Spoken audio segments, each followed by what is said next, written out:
안녕하세요, 루코플러스입니다. 오늘은 아이폰 13 프로 맥스 그리고 아이폰 12 프로 맥스 비교해 보도록 하겠습니다.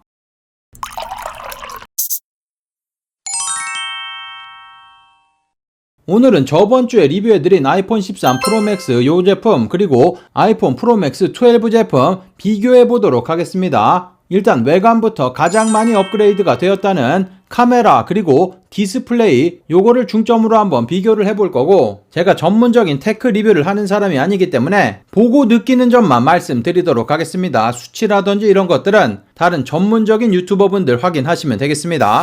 일단 외관부터 살펴보면 어떤 게 어떤 건지 잘 알 수가 없을 정도입니다. 보시면은 구분하실 수가 있을까요? 색상도 동일하게 그래파이트 색상이기 때문에 거의 차이가 없는데 앞쪽 부분을 보면 더욱 구분이 어렵고 위쪽 옆쪽 전부 다 구분이 굉장히 어렵습니다. 그런데 자세하게 보면 카메라 차이가 있습니다. 확인하셨는지 모르겠는데 요쪽 부분이 카메라가 조금 더 큽니다. 보시는 것처럼 카메라가 튀어나온 것 뿐만 아니라 카메라 크기 자체도 큰 것을 볼 수가 있고, 그리고 앞쪽 부분에서 확인할 수 있는 것은 노치가 살짝 작아져 있습니다. 요것도 굉장히 자세하게 보셔야지 되는 부분인데 노치가 살짝 작아져 있는 거 볼 수가 있습니다. 그리고 13 제품이 살짝 무게가 더 있습니다. 이렇게 같이 들어봐야지만 어떤 제품이 13 제품인지 알 수가 있을 정도고, 스펙상으로는 12g 밖에 차이가 나지 않는다고 합니다. 하지만 저 같은 경우 12 제품을 1년 정도 사용을 했기 때문에 요 무게에 굉장히 익숙해져서 그런지 요거를 일주일 정도 사용해 봤는데 살짝 무겁다는 느낌은 받습니다. 하지만 금방 적응할 수 있는 정도의 무게니까 참고하시면 되고, 그리고 두께도 살짝 두꺼워졌다고 하는데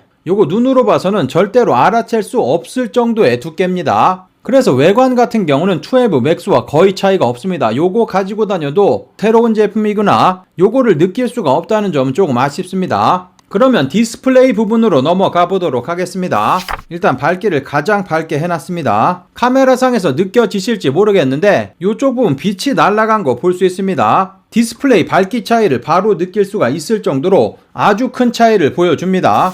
예를 들어서 저 같은 경우 호주에 살고 있는데 호주 같은 경우는 햇볕이 굉장히 강렬합니다. 그래서 간혹 가다가 밖에서 사진 찍거나 밖에서 뭐를 체크할 때 햇빛이 너무 강해서 디스플레이가 잘 보이지 않는 경우가 있습니다. 하지만 13으로 변경하고 나서는 그 점이 훨씬 더 좋아졌습니다. 그리고 원래 화질 차이는 검정색을 얼마나 잘 표현하느냐 이게 굉장히 중요한데, 검은색 바탕의 화면일 때 이전에 사용하던 12 제품 같은 경우는 노치 부분이 항상 이렇게 보였습니다. 그 부분이 워낙 까맣기 때문에 배경색이랑 차이가 났었는데 13 제품 같은 경우는 노치가 보이지 않을 정도로 아주 검은색을 잘 표현을 해줍니다. 다시 한번 말씀드렸지만 수치상이나 이런 것들이 아니라 일주일 동안 사용하면서 느낀 점을 말씀을 드리는 거고, 조금 밝기를 조절했습니다. 너무 환하게 나오는 것 같아서 밝기를 조절해봤는데 이렇게 움직일 때 칼같이 움직여주는 거, 이렇게 움직임 보실 때 슬로우를 한번 걸어서 보여드리도록 하겠습니다.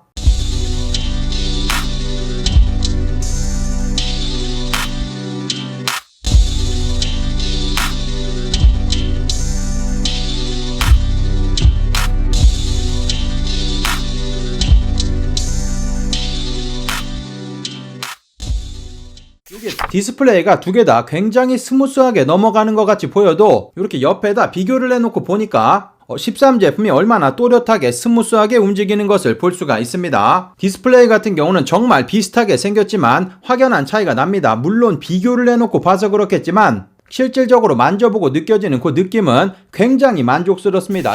그럼 마지막으로 카메라로 넘어가 보도록 하겠습니다. 카메라 같은 경우는 여러 장면을 동일한 환경에서 촬영을 해봤습니다. 이런 식으로 두 개를 붙여놓고 촬영한 영상이고, 요번에 새로 생긴 시네마틱 촬영 같은 경우 아주 만족스럽습니다. 카메라가 여러 개 있지만 가지고 다니는 것을 굉장히 불편하게 생각해서 대부분 밖에서 촬영하는 영상이라든지 사진 같은 경우는 핸드폰으로 찍는 경우가 많은데, 시네마틱 모드가 정말 물건입니다. 샘플 한번 보시면은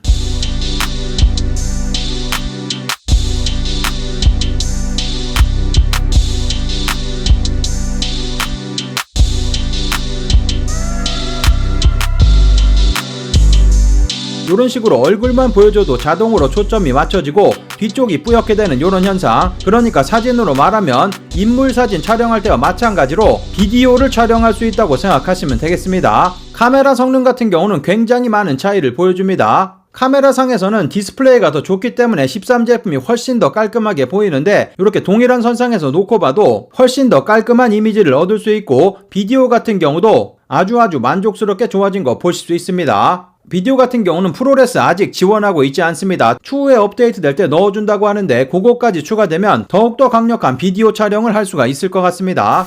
그리고 가장 체감적으로 느낄 수 있는 배터리 같은 경우도 예전에 이 제품 사용하면은 제가 하루 종일 사용하면 사람마다 핸드폰 쓰는 게 전부 다 다르겠지만 12 제품을 사용할 때 하루 종일 사용하고 밤에 자기 전에 충전을 할 때 보면은 대략 10% 정도가 남아 있었습니다. 프로맥스 제품 같은 경우는 배터리 성능이 다른 제품들보다 훨씬 더 좋기 때문에 중간에 따로 충전은 하지 않아도 되는 수준이고 저 같은 경우 보시면은 화면 켜져 있는 시간이 대략 6시간 정도 화면 끔 시간이 1시간 9분 정도 이렇게 나오는데 이렇게 사용한다고 하더라도 자기 전에 보면 30%가량이 남아있습니다. 그래서 배터리 같은 경우도 굉장히 커졌기 때문에 바로 체감상으로 느낄 수 있는 그런 다른 점인 것 같습니다. 오늘은 부족하지만 12 프로맥스 그리고 13 프로맥스 제품 한번 일주일 동안 사용하면서 가장 달라진 점이라고 생각하는 점들 뽑아서 안내를 해드렸습니다. 오늘의 정보 좋은 정보가 되셨다면 아래쪽 좋아요 한번 눌러주시면 감사하겠고 구독 그리고 알람 설정해 두시면 제가 구입하는 모든 제품 그리고 매일매일 새로운 직구 핫딜 정보 받아 볼 수 있습니다. 그럼 즐거운 하루 되시고 감사합니다. 영상 시청해주셔서 감사합니다. 여기 아래쪽에 보이는 통 클릭하시면 구독하실 수 있습니다.